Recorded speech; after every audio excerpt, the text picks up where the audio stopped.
नमस्कार, नमो नारायण। गीता दैनिक दैनिक के अंदर आज हम प्रवेश कर रहे हैं 310th डे पर। और आज का श्लोक होगा 16वां और 17वां, लेकिन अध्याय है 15वां। और 15वें अध्याय का, जैसा कि आप टाइटल जानते हो, पुरुषोत्तम योग। तो आइए पहले 16वें और 17वें श्लोक का पाठ प्रारंभ करते हैं।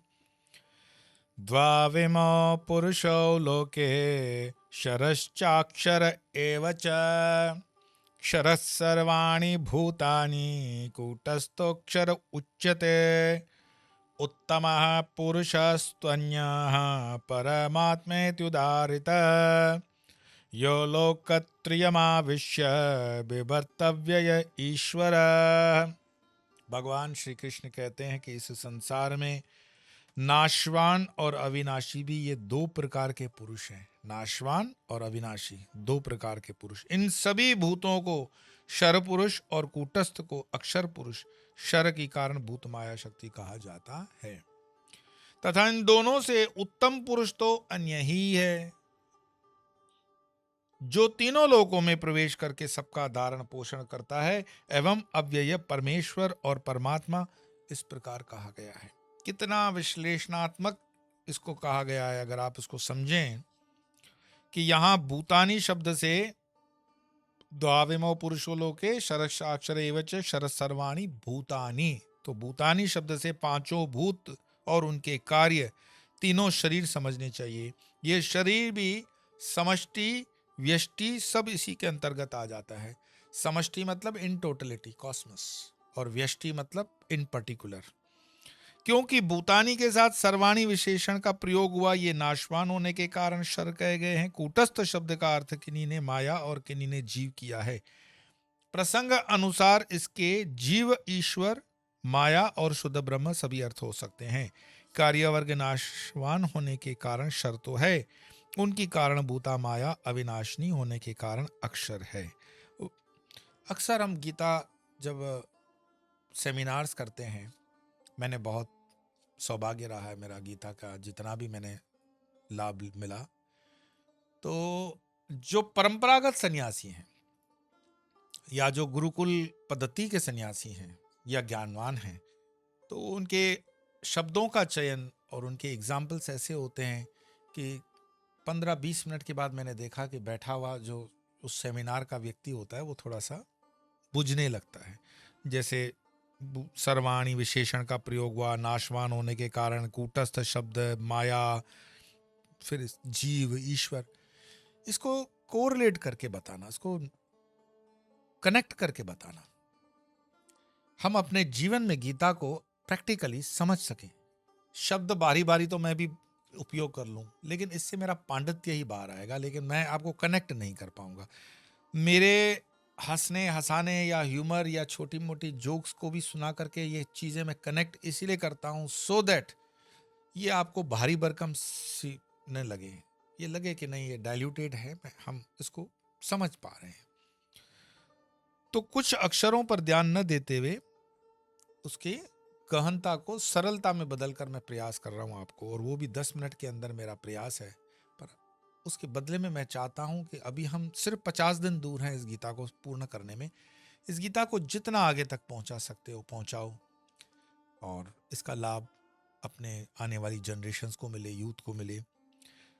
तो प्रश्न फिर ये उठता है कि प्रकृति या माया शब्द तो स्त्रीलिंग में है, फिर उनके लिए पुरुष शब्द का प्रयोग क्यों किया? देखो कैसे कैसे प्रश्न कर लेते हैं कि माया, जब बोलते हो कि वो परा पुरुष है, तो फिर प्रकृति और माया तो स्त्रीलिंग है, तो उसमें फिर पुरुष का क्या लेना देना? तो प्रकृति पुरुष के समान कार्य करती है, इसके आगे परमात्मा के भी कुछ नहीं चलती। उसने उसके स्वरूप को भी ढक लिया है, इसलिए उसके लिए पुरुष शब्द का प्रयोग हुआ है।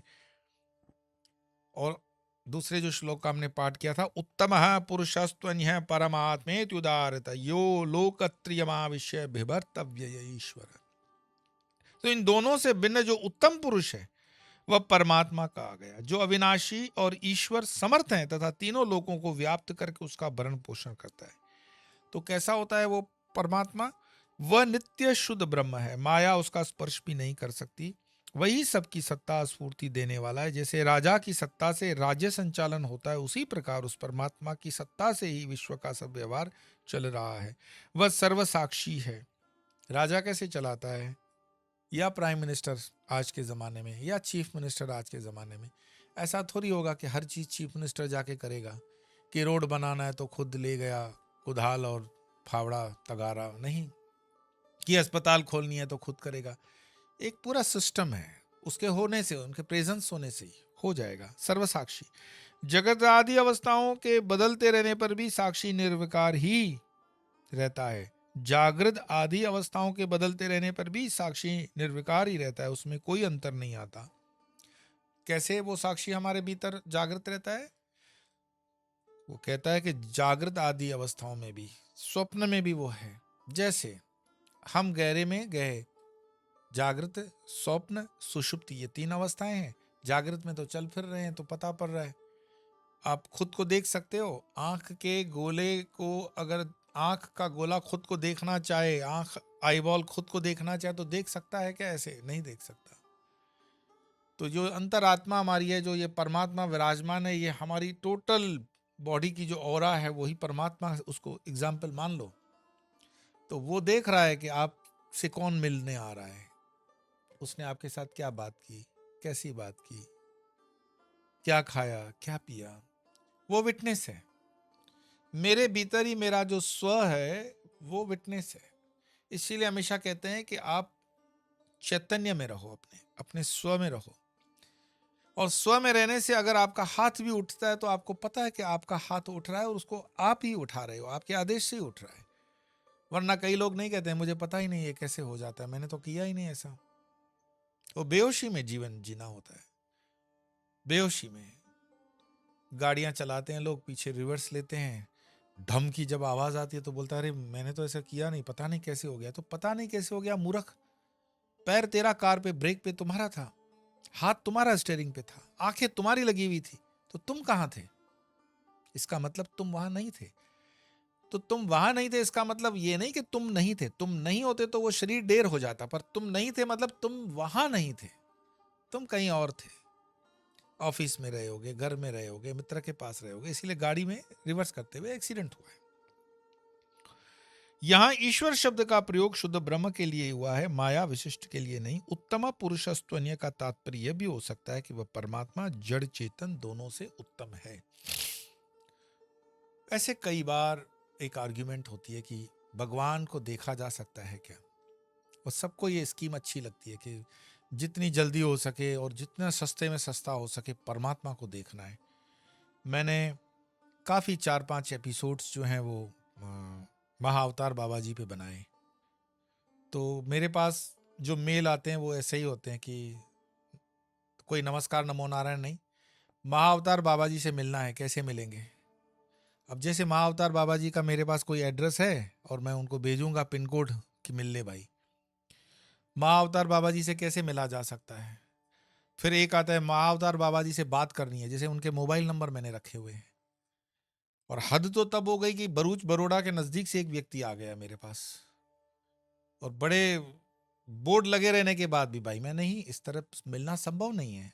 आप सोचो कि कोई व्यक्ति का एक दिनचर्या जीवन होती है, उसका पूजा पाठ होता है, उसकी सुबह होती है, कहीं पे गया हुआ होता है। आप सोचते हो हम घर से निकल गए और जाके ठकठकाएंगे और मिलेगा, ऐसा नहीं होता है।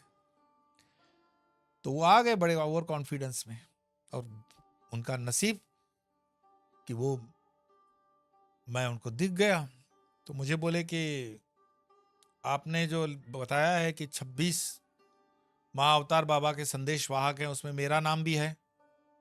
मैंने कहा पहली बात तो मुझे पता ही नहीं तुम्हारा नाम क्या है, और दूसरी बात जिस तरह से तुम पूछते हो ये कंफर्म तुम्हारा नाम नहीं है।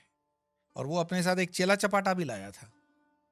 अब वो चेले के सामने उसकी बेइज्जती हो रही थी, तो थोड़ा सा और वो गर्म होके बोले कि महाअवतार बाबा ने आपको जरूर मेरे लिए कोई मैसेज दिया होगा।